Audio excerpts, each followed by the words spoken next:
पालना का बाबा, तेरी पालना का बाबा, एहसान चुकाए किस तरह, एहसान चुकाए किस तरह। तूने प्यार से जो पाला, तूने प्यार से जो पाला, शब्दों में गाए किस तरह।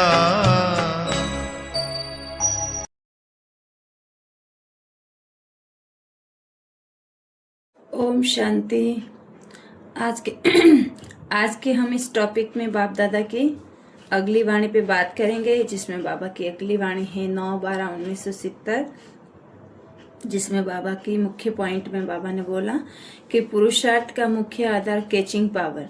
बाबा, हम बच्चों का पुरुषार्थ का मुख्य आधार क्या है? कैचिंग पावर होनी चाहिए हमारे पास।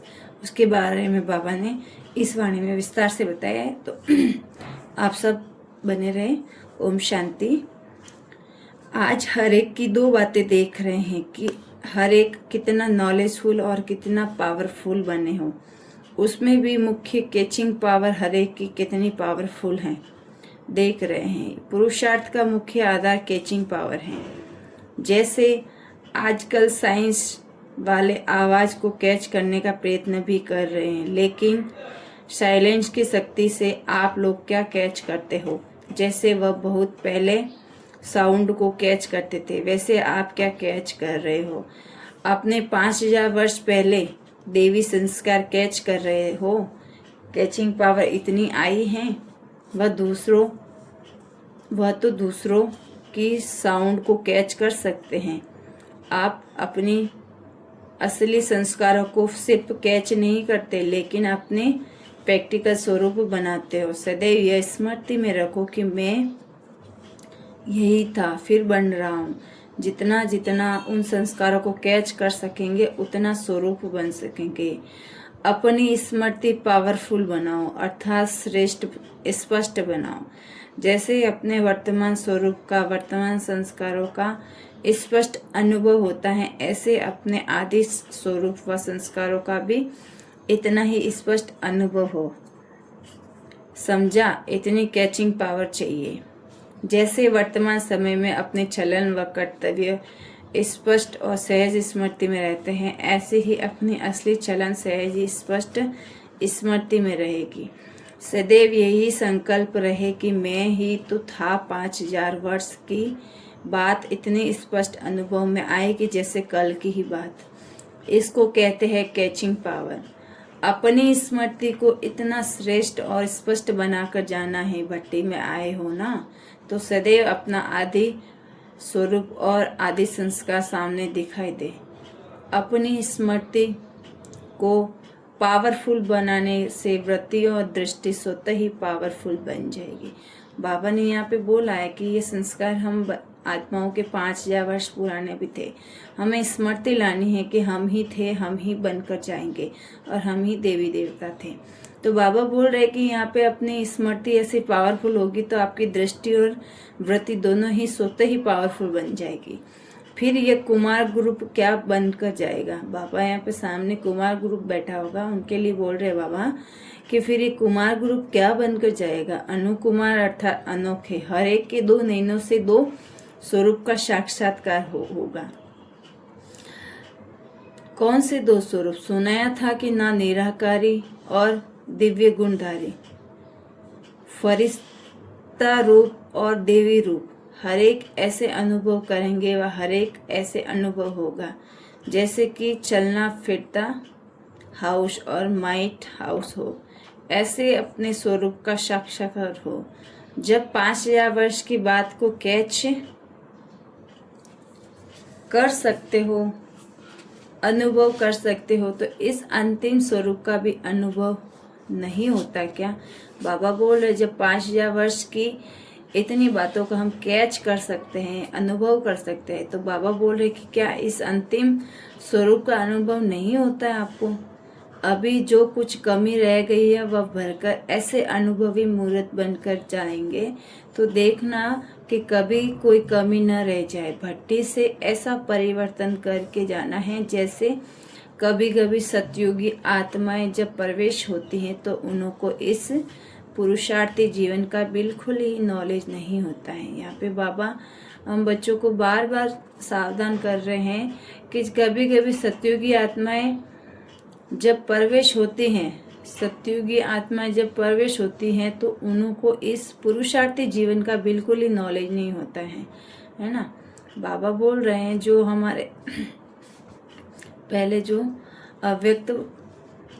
अव्यक्त होके भाई बहन चले गए हैं, जो एडवांस पार्टी में चले गए हैं, उनको अभी इस पुरुषार्थी जीवन का बिल्कुल ही नॉलेज नहीं है। तो ऐसे आप लोगों को कमजोरियां और कमियों की नॉलेज में ही मर्ज हो जाए, इसके लिए विशेष इस ग्रुप को 2 बातें याद रखनी है।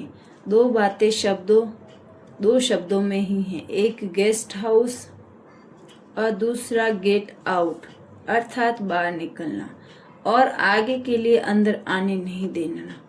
इस पुरानी दुनिया को सदैव गेस्ट हाउस समझो। बाबा यहाँ पे हम बच्चों को बताना चाहते हैं कि आपको अपने अंदर और बाहर दोनों चीज़ों पे अटेंशन देना है।